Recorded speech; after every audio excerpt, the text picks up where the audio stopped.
Have you ever wondered why a woman's silence can do what her words never could? Why her absence can make a man feel seen more clearly than her devotion ever did?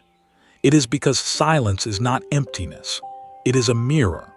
And most men, when confronted with a silent woman, do not see her. They see themselves. Their pride, their ego, their fantasies of superiority begin to echo against the walls of her withdrawal. What once felt like control turns into confusion. What once felt like certainty becomes hunger. For silence does not chase, does not justify, does not negotiate. It simply withdraws, and in that withdrawal, it forces reality upon the one who took her presence for granted. In the early stages of pursuit, a man believes the game is external. He believes he is chasing her, evaluating her, testing her. But what he does not realize is that she is not reacting to his words, nor his gestures, nor his promises. She is reading his unconscious. Jungian psychology teaches that every relationship is not between two people, but between two psyches, two shadowlands trying either to dominate or to integrate. And when a woman falls silent, she removes her projected energy from the field. She no longer feeds his ego. She no longer plays the mirror he uses to admire himself. In that moment, he is left alone with the raw truth of who he is without her validation. If a man is immature, he experiences her silence as an insult. His pride roars. How dare she ignore me? How dare she withhold herself? But if a man carries even the smallest seed of self-awareness, that silence becomes unbearable not because it rejects him, but because it reveals him. It reveals the shallow foundation of his confidence. It reveals that his masculinity was never as rooted as he believed. It reveals that his worth was measured by how she responded, not by who he actually was. And you, the silent one, you must understand the magnitude of your power. Silence is not passive. Silence is not weakness. Silence is discipline. It is control over emotional impulse. It is the withdrawal of energy from what no longer deserves to feed upon it. Some women think detachment is coldness. It is not. It is clarity. It is knowing the difference between responding to desire and surrendering to desperation. When you speak constantly, when you justify, explain, plead, you give him room to believe he is still the center. But when you fall into composed silence, you shift the entire dynamic. You become the one who is observed, not the one who observes. You become the mystery, and mystery is the birthplace of longing. Prideful men do not fall when attacked. They fall when left alone. Seneca once said, "To be everywhere is to be nowhere."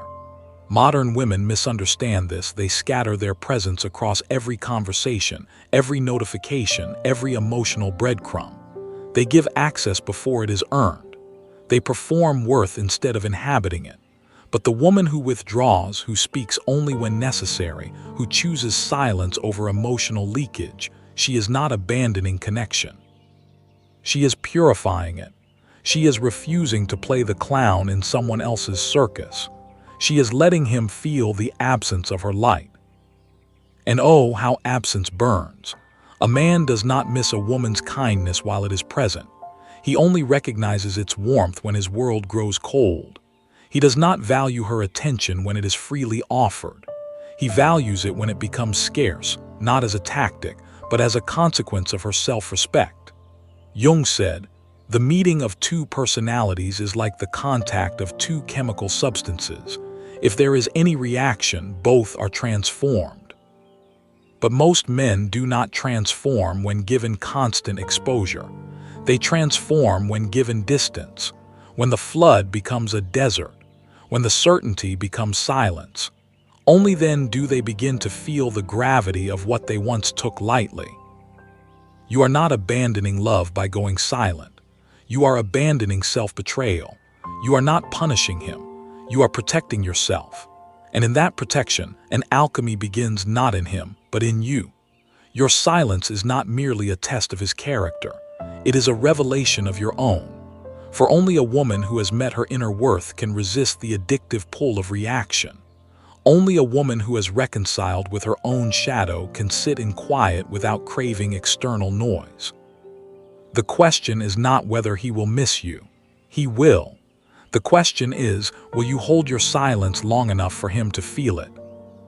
Silence is not merely the absence of speech. It is the withdrawal of emotional oxygen. And when a man has grown accustomed to breathing from your validation, he will gasp the moment you remove it. At first, he may pretend not to notice. Pride resists panic. He may convince himself that your absence is incidental, temporary, perhaps even strategic. But as the days stretch and no reaction comes, a deep unease begins to rise. What once inflated his ego now confronts it. What once fed him now starves him. That is the hidden architecture of longing. It is not built from need, but from sudden awareness of loss. Psychologically, a man is never haunted by what he understands. He is haunted by what he cannot explain. A conversation can be dismissed. A confrontation can be rationalized. But pure, inexplicable silence, that burrows into the unconscious. It whispers questions that cannot be answered. Was she ever mine at all? Did she see something in me that I failed to see in myself? Or worse, did she finally realize I was never as powerful as I pretended to be? That is the shadow he must face, not the shadow you show him, but the one he sees when you no longer stand in between him and his own reflection. Jung taught that every human projects their unhealed fractures onto the other. Men often seek adoration not because they love deeply, but because they fear inadequacy. They demand attention as proof of relevance. When you gave freely, he mistook it for duty. He believed your warmth was permanent, unconditional, reliable. But you were never a guarantee, you were a gift. And a gift withheld is often valued tenfold more than a gift given consistently.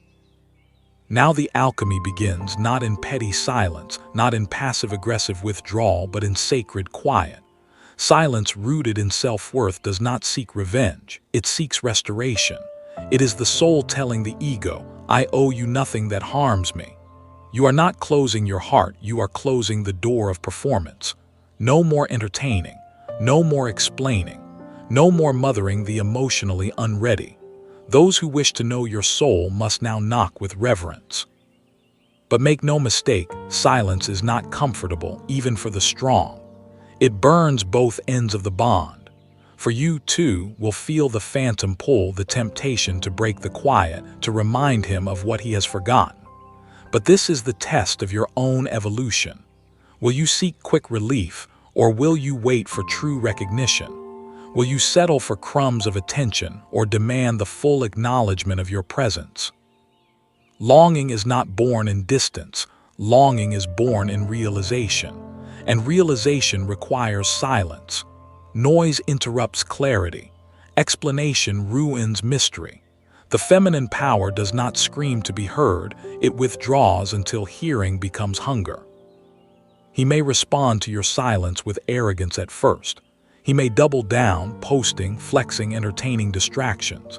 But the loudest man online is often the loneliest in spirit. And at night, when performance fades and spectators log off, he will feel it, the weight of emptiness where once you stood. The mind can distract itself from sight, but not from sensation. And you were a sensation. You were stability wrapped in softness. You were fire disguised as gentleness. He may not have recognized it when it was freely offered, but now, in the vast echo of your absence, he does. A woman's silence is not an ending, it is a doorway. It invites transformation, but not every man will walk through. Some will choose denial over growth. Some will replace you quickly, thinking duplication equals healing. But copies do not cure wounds.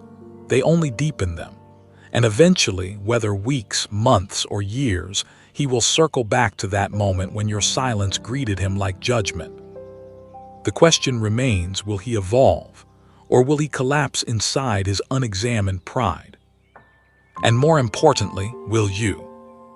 Long before a man reaches for reconciliation, before he drafts apologies or replays old memories, something quieter happens within him, the crumbling of certainty. certainty that he was desired, certainty that he was chosen, certainty that she would always be there. Pride does not die loudly, it erodes. It begins with confusion, turns to agitation, and finally descends into helpless reflection. What he once dismissed as a trivial silence becomes a deafening confrontation. If she no longer speaks, does that mean she no longer sees me? Or worse, did she ever truly see me at all? Most men chase attention, but what they fear losing most is significance. Silence removes both. And in that vacuum, he must face a truth that words could never deliver. Affection is not entitlement. Connection is not ownership. Presence is not permanent. When life gives a man everything too easily, he walks with arrogance. When life takes something quietly without explanation, only then does he learn humility. A humbled ego is not a defeated ego. It is a reborn one. But only if he dares to face the mirror. This is where the masculine psyche divides. There are men who respond to silence with aggression. They call her cold, they label her dramatic, they seek to provoke her into reacting just to confirm they still matter. These are the men who remain trapped in perpetual adolescence, mistaking dominance for depth. Their longing becomes resentment, not revelation. They feel her silence not as a sign to reflect, but as a threat to control. Also they run, not from her but from themselves. Then there are the rare few who respond differently. They do not chase immediately, for instinct tells them chasing without transformation would only cheapen the pursuit. Instead, they sit with the ache. They examine the fracture. They ask themselves, where did I fail to honor her? What part of me resisted vulnerability? Why did I only value her presence once it was gone? These men do not drown in longing, they ascend through it. Silence becomes initiation. But your journey, the woman who has gone quiet, is no less sacred. While his pride dissolves, your power solidifies. You begin to understand that your silence is not merely about him. It is about every time you abandoned yourself. Every time you begged to be heard instead of choosing to be gone. Every time you tried to prove your worth instead of resting in it. Silence becomes your rite of passage back to sovereignty. Yet sovereignty comes with trials. Loneliness will visit. Doubt will whisper. You will question whether the silence is strength or self-sabotage. You will wonder whether he truly feels your absence or simply forgets it. But this is where you must remember, silence is not about being remembered by another. It is about remembering yourself. Stoic philosophy teaches emotional detachment not as numbness, but as mastery. Marcus Aurelius wrote, "The best revenge is to be unlike him who performed the injury." The best closure is not confrontation, but elevation. To rise so completely in your essence that what once had the power to wound you no longer holds the authority to move you. For silence is not only a force outward, it is a healing inward. It is the space where the nervous system resets, where hyperfocus on his responses turns into quiet focus on your own rhythm, where external longing transforms into internal peace. You no longer crave his validation because you begin to validate your own restraint. You no longer ache for his return because you begin to witness your own return to stillness, to clarity, to embodiment. But let this be understood, silence is not a tactic. It is not meant to manipulate. It is meant to realign. If you hold silence only to hear from him, you are not silent, you are merely waiting. True silence is expectationless. It does not demand a response. It simply is. And in that pure being, the universe begins to respond in ways no man ever could. There comes a moment when silence no longer feels like restraint, it begins to feel like truth. A woman who sits long enough in her quiet begins to notice something remarkable. The storm inside her, once fueled by reaction and anticipation, starts to calm.